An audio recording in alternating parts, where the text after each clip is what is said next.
আমরা গতকালকে সিম্পল সেন্টেন্সের স্প্লিটিং করেছি, আজকে আমরা করব স্প্লিটিং ইন কমপ্লেক্স সেন্টেন্স। কোন সেন্টেন্সে করব? কমপ্লেক্স সেন্টেন্সে।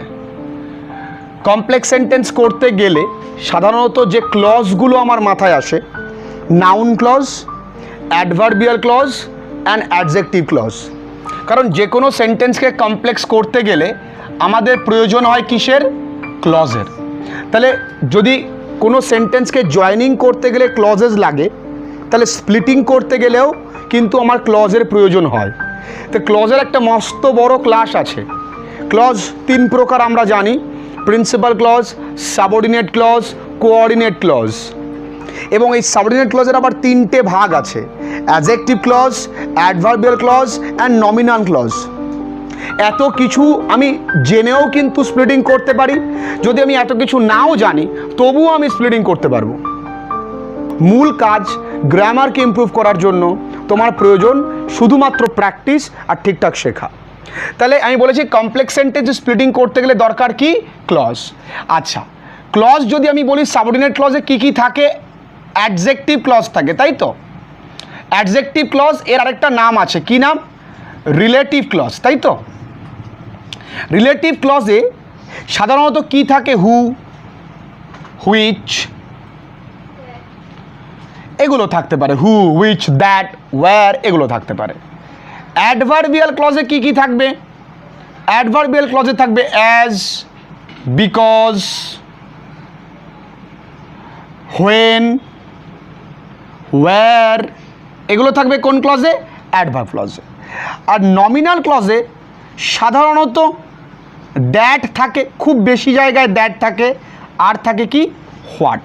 তোমরা খালি মনে রাখবে যে কোন ক্লজে কি থাকে। যদি মনে রাখো তো খুব ভালো, মনে না রাখলেও চলবে। দেখবে মনে না রাখতে চাইলেই মনে থাকছে বেশি। ঠিক আছে? তাহলে অ্যাডজেক্টিভ ক্লজে হু, হুইচ, অ্যাডভার্বিয়াল ক্লজে অ্যাজ, বিকজ, হোয়েন, ওয়্যার। তার মানে আমি কিন্তু ইনডাইরেক্টলি বলছি যখন আমরা জয়েনিং করব তখন আমাকে অ্যাডজেক্টিভ ক্লজ জয়েনিং করতে গেলে হু, হুইচ আনতে হয়, অ্যাডভার্বিয়াল ক্লজে অ্যাজ, বিকজ আনতে হয়, হোয়েন আনতে হয়, ওয়্যার আনতে হয়, আর নমিনাল ক্লজে দ্যাট বা হোয়াট আনতে হয়।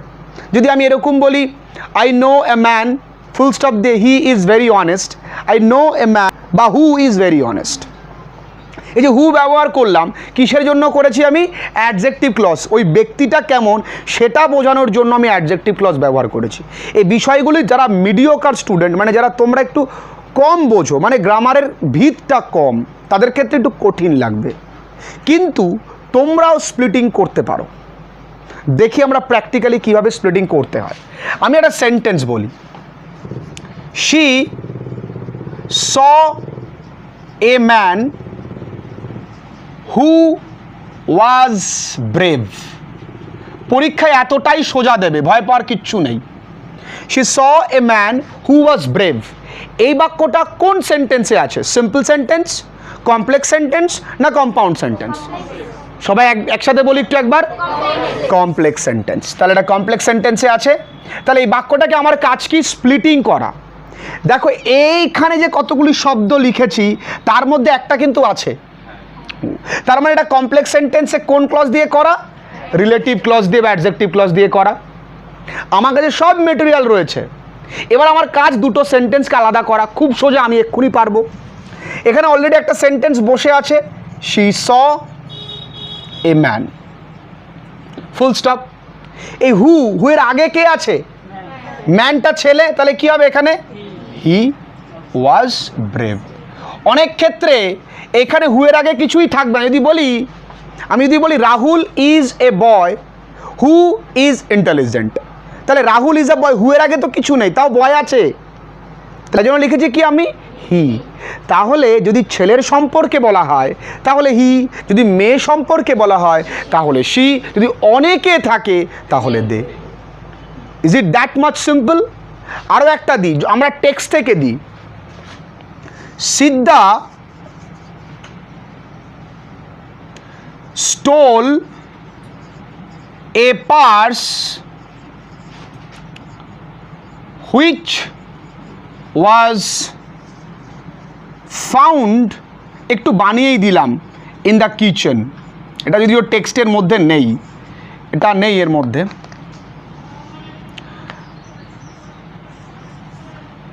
সিদ্ধা stole a purse which was found in the kitchen. তাহলে প্রথমটা দেখলাম কোনো বাক্যের মধ্যে হু থাকলে কি করে হয়, দ্বিতীয়টা দেখলাম কোনো বাক্যের মধ্যে হুইচ থাকলে কিভাবে হয়। তাহলে দেখব এই হুইচের আগে কি আছে, পার্স।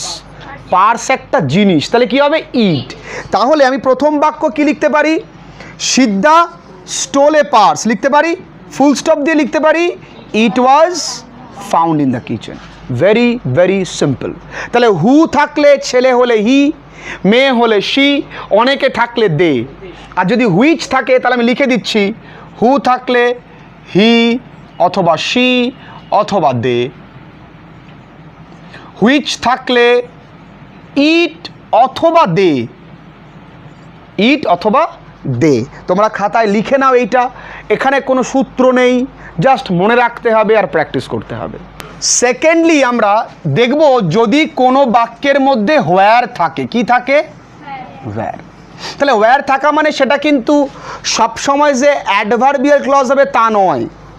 আমি একটু বুঝিয়ে বলি যে ওয়্যার থাকলেই অ্যাডভার্বিয়াল ক্লজ হয় না, ওয়্যার থাকলে কিন্তু কখনো কখনো অ্যাডজেক্টিভ ক্লজ হয়। সিম্পল জিনিস, অ্যাডজেক্টিভ ক্লজ মানেটা কি, কোনো কিছুর দোষ, কোনো কিছুর গুণ বা কোনো কিছু সম্পর্কে বলবে। আর অ্যাডভার্ব মানে কি, ভার্বের সময়, ভার্বের কারণ। ফ্যানটা ঘুরছে, জোরে জোরে ঘুরছে, লোকটি অলসভাবে হাঁটছে, আমি আজ সন্ধ্যায় তোমার সঙ্গে দেখা করব। এই যে টাইমিং, ভার্বের সময়, ভার্বের স্থান, ভার্বের ধরন, এইগুলো যখন বোঝায় তখনই হয় অ্যাডভার্ব। আর মনে রাখবে অ্যাডভার্ব ক্লজে বিকজ, অ্যাজ এগুলো বেশি থাকে, ঠিক আছে। তাহলে যদি কোনো বাক্যের মধ্যে ওয়্যার থাকে তাহলেই যে সেটা অ্যাডজেক্টিভ বা অ্যাডভার্ব ক্লজ, তাহলে সেটা নয়, কিন্তু কখনো কখনো সেটা আবার অ্যাডজেক্টিভও হতে পারে। দেখি আমরা কিভাবে হয়। She was born in a place where Rabindranath was born.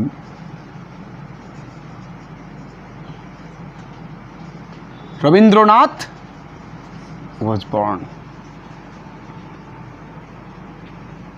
দেখো তিনি মানে এই যে মেয়েটা জন্মগ্রহণ করেছে এমন একটা জায়গায় যেখানে রবীন্দ্রনাথ ঠাকুর জন্মগ্রহণ করেছিলেন।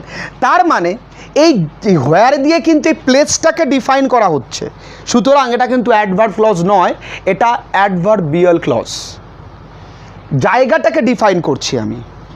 কিন্তু যদি বাক্যের মধ্যে হোয়ার থাকে তাহলে আমি সেই বাক্যকে স্প্লিটিং করার নিয়ম বলে দিচ্ছি, সব থেকে কঠিন। এখানে একটা বাক্য অলরেডি তৈরি আছে, she was born in a place, full stop.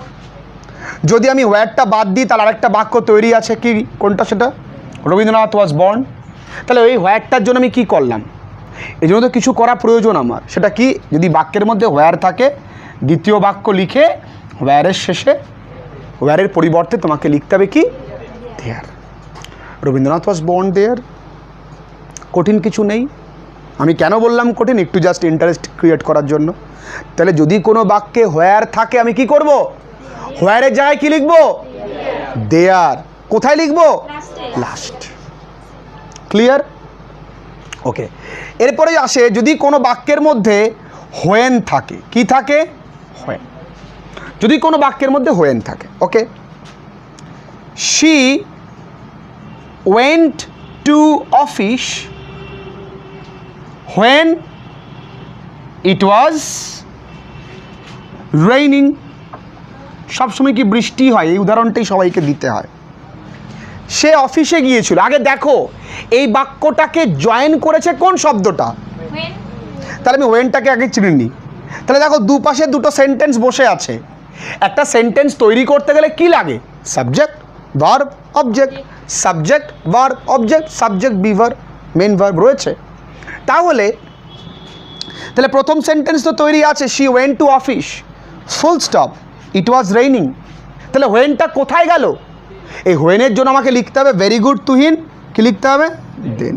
তাহলে হোয়ারের জন্য কি লিখলাম আর হোয়েনের জন্য কি লিখলাম, কঠিন এটা। তাহলে আগে শিখলাম হু হুইচ, এরপরে শিখলাম ওয়্যার আর হোয়েন। এগুলো একবারেই শেখা যায়, তবুও তোমাদেরকে অল্প অল্প করে করছি।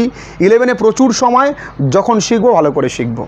ঠিক আছে, লিখে নাও এগুলো, বুঝতে পারছিস তো? এবার দেখব কোনো বাক্যের মধ্যে হুম আর কোনো বাক্যের মধ্যে যদি হুজ থাকে, তাহলে আমি সেটাকে কিভাবে স্প্লিটিং করব। আচ্ছা, এই হুম আর হুজ এই দুটো শব্দ একটু আগে করেছি, এমন কোন শব্দটা থেকে আসে বলো তো? হু থেকে। আচ্ছা, হু থাকলে আমরা কি লিখেছিলাম? ছেলে থাকলে হি, মেয়ে থাকলে শি, আর অনেকে থাকলে দে। তাহলে হুম থাকলে আমরা লিখব ছেলে হলে হিম, মেয়ে হলে হার, আর অনেকে থাকলে দেম। আর যদি হুজ থাকে তাহলে ছেলে হলে হিজ, মেয়ে হলে হার, আর অনেকে থাকলে দেয়ার। ব্যাপারটা ক্লিয়ার হলো? কিন্তু একটু পার্থক্য আছে। ধরো, I know a man whom you admire. আগে বোঝো, পরে টুকবে। আমি চিনি একটি মানুষকে যাকে তুমি অ্যাডমায়ার করো, ভালোবাসো, সম্মান করো। তাহলে একটা বাক্য অলরেডি তৈরি আছে, I know a man, full stop. এবার এখানে হুমটা বাদ দিলে সেন্টেন্সটা কতটুকু হয়? You admire. এইবার এই হুমটা কার দিকে তাকাবে? তাহলে ছেলে, তাহলে কি লিখবো আমি? কিন্তু লক্ষ্য করবে এই হিমটা সব সময় ভার্বের পরে বসে। এটাকে বলা হয় গ্রামারের ভাষায় অবজেক্টিভ কেস। এই আই, হি, শি এগুলো সাবজেক্টিভ কেস, শুরুতে বসে। আই লাইক ইউ, ইউটা অবজেক্টিভ। ইউ প্রপোজড হার, হারটা সাবজেক্টিভ না, অবজেক্টিভ কেস। তাহলে হিম, হার, দেয়ার, দেম এগুলো কি সব অবজেক্টিভ কেস। মানে কোথায় বসে? শেষে। কার শেষে? ভার্বের পরে। ভার্বের পরে। আর সাবজেক্টিভ কেস ভার্বের আগে বসে। সিম্পল জিনিস। আমি কি বললাম? যে আই, হি, শি এগুলো বাক্যের শুরুতে বসে, আর হিম, হার, দেম এগুলো ভার্বের পরে বসে। কঠিন কিছু বলিনি আমি, ক্লিয়ার? ওকে। এবার যদি কোনো বাক্যের মধ্যে হুজ থাকে, Rahul is my friend whose father is a teacher। তাহলে আমি এখানে কোন বাক্যের জন্য স্প্লিটিং হলো? একটা বাক্য তৈরি আছে, রাহুল ইজ মাই ফ্রেন্ড। এবার হুজের জায়গা আমাকে কি লিখতে হবে? এখানে রাহুল, রাহুল সম্পর্কে বলা হচ্ছে, যার বাবা। তাহলে কার বাবা? রাহুল। তাহলে এখানে রাহুল ছেলেদের কি হবে? তাহলে এখানে আমি কি লিখতে পারি? His father is a teacher. ভালো করে বোঝো। এটা দেখেছো শুরুতে বসতে পেরেছে। শুধু কোনগুলো শুরুতে বসবে না? হিম, হার, দেম। নিজে বলো না, ফিল করবে। হা, তুই বলো হিম ব্রাদার, হয় নাকি? Him is a good boy, হয়? নিজেই ফিল করো। আই লাভ হার না বলে তুমি বলো হার লাভ মি, হয় না? নিজেই ফিল করতে পারবে যেগুলো হচ্ছে না। তাহলে এই যে হুমের ক্ষেত্রে কি করলাম আমি? হিম, হার, দেমগুলোকে ভার্বের পরে বসালাম। আর হুজের ক্ষেত্রে হিজ, হার, দেয়ারগুলো ওই জায়গাটাই বসিয়ে দিলাম। ছেলে হলে হিজ, মেয়ে হলে হার, অনেকে হলে দেয়ার। কোনো কঠিন কিছু নেই। তাহলে আজকের স্প্লিটিংয়ের ক্লাসে আমরা কমপ্লেক্স সেন্টেন্সের অনেকটাই শিখলাম। শুধু বাকি থাকে নমিনাল ক্লজ আর অ্যাডভার্বিয়াল ক্লজের অ্যাজ বিকজ থাকলে কি হয়, সেটা আগামী দিন করব। আজকে শিখলাম হু থাকলে কি হয়, বলো হু থাকলে কি হবে? হি, শি, দে। আর অনেকে থাকলে দে হচ্ছে, যদি হুইচ থাকে তাহলে কি হবে? ইট। যদি বাক্যের মধ্যে হোয়েন থাকে, যদি বাক্যের মধ্যে হোয়ার থাকে, যদি বাক্যের মধ্যে হুজ থাকে, যদি বাক্যের মধ্যে হুম থাকে, তাহলে কি করব? এটুকুনি আজকের জন্য।